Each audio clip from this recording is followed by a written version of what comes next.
and obviously Anchorman 1 as well, the process seems to be a lot less rigid than some other films, a lot more fluid. And I suppose what my question is, what are you guys doing on set and in production to ensure that you have all the options in the edit? Basically, how do you know that your cameras are in the right place? Ha! Well, I think we're smart. We go out of our way to hire DPs like Oliver Wood, who know how to shoot with multiple cameras. And I know with Judd's movies and with everything we all do, that's key and essential, is to get someone who can shoot with 2, 3 cameras and make it look just as good as a single camera. We assume failure. I think that's the key. You just assume no joke will work, and then get a backup joke, and then keep doing that. Then assume the backup joke won't work, and get another one. That's it. Yeah, so for every joke, you have 3 or 4 options. What you're trying to avoid is ever being in the editing room and stuck with a subpar joke. You always want every single moment to be something that actually makes you laugh. And I think we did a pretty good success rate on this one. I don't think there was any time we had to like buy a joke we weren't happy with. I mean, audiences are always going to have different opinions. So I'm always so annoyed when you hear directors say, "I didn't let the actors change 1 comma."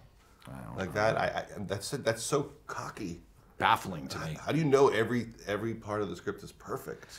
I mean, unless it's like a Mammoth script where it has to be that strange cadence. I mean, maybe with some dramas, maybe, but with comedy, it's insane. It's foolish if you're really trying to make an audience laugh. And I can't imagine they're improvising a lot on the set of The Conjuring.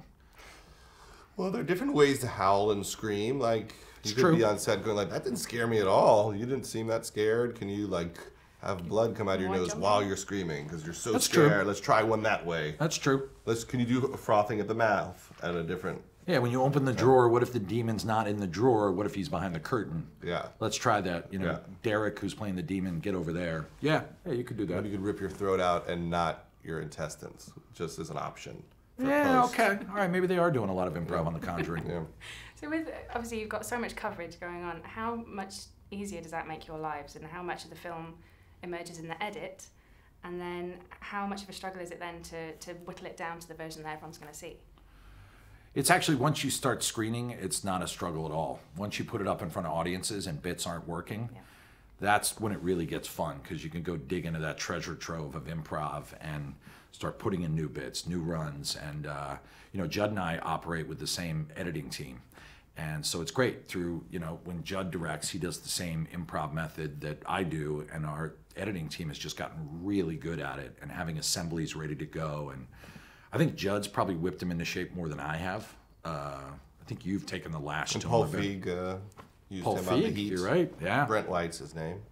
Great editor, Melissa Bretherton, and they just have a whole system for accessing the improv, having cuts ready to go.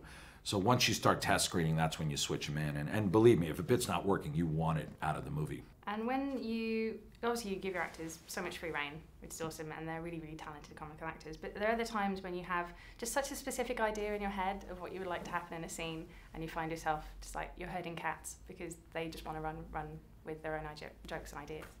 I'm trying to think if that's ever happened. Has that ever happened? I don't think so. I mean, they're also great with the script. They would be happy not to improv if you said, "We're not going to do it now." They're very good actors. They're certainly overqualified. And so there's never a moment when they can't be wrangled. It's a simple process where after a few takes on script, it slowly drifts a little bit. But usually the script's pretty great. I mean, that's the thing, is that by the time we get there, Adam's done so many table reads and rehearsals that if we didn't even get the alts, we would still be in pretty good shape. Yeah, I mean, it ends up mostly being the written script. I think what the improv does is it just, like Judd said, it gives you those alts for the jokes, and you can always go to something else. And then occasionally you catch lightning in a bottle, and there's a whole riff that can come out of a scene.